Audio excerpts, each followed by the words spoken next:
Audio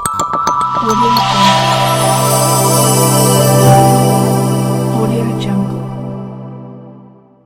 வணக்கம். காலை முரசு செய்திகள். இருளர் சமூக மாணவ மாணவிகளுக்கு மாலை படிப்பகம் திறந்து அவர்களுக்கு இலவச நோட்டு புத்தகங்களை வழங்கிய காவல் உதவி ஆய்வாளர். கடலூரில் நடைபெற்ற நிகழ்ச்சியான சம்பவம்.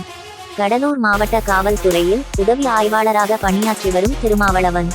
இவர் தனது சம்பளத்தில் செலவுகள் போக மீதமுள்ள பணத்தில் பண்டிகை காலங்களில் ஏழை மற்றும் வறுமை நிலையில் உள்ள மக்களுக்கு அவர்களுக்கு தேவையான பொருளுதவி அளித்து பண்டிகைகள் கொண்டாடுவது, கூரை வீடுகளில் வசிக்கும் மக்களுக்கு மழைக்காலத்தில் தார்பாய் வழங்குவது, சாலையில் ஏற்படும் பள்ளங்களை சரி செய்வது, கடலூர் பேருந்து நிலையத்தில் விபத்துகள் ஏற்படாதவாறு பேருந்துகள் முறையான இடத்தில் நிற்க வெள்ளை நிற கோடுகள் இடுதல் உள்ளிட்ட பல்வேறு பணிகளை தனது சொந்த செலவில் செய்தும் ஏழ்மையான மாணவர்களுக்கு பல்வேறு நலத்திட்ட உதவிகளையும் செய்து வருகிறார்.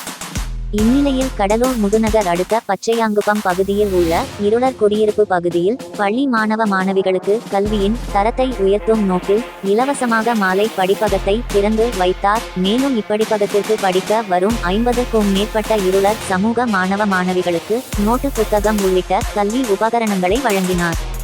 நிகழ்ச்சியில் அமமுக கடலூர் மாவட்ட செயலாளர் ஆடிட்டர் சுந்தரமூர்த்தி, நிர்வாகிகள், சமூக ஆர்வலர்கள் இக்னைட் ஜோஷ், மகேஷ், சீதா மற்றும் ஊர் பொதுமக்கள் உட்பட பலர் கலந்து கொண்டு உதவி ஆய்வாளர் திருமாவளவனுக்கு பாராட்டுதலையும் நன்றியினை தெரிவித்தனர்.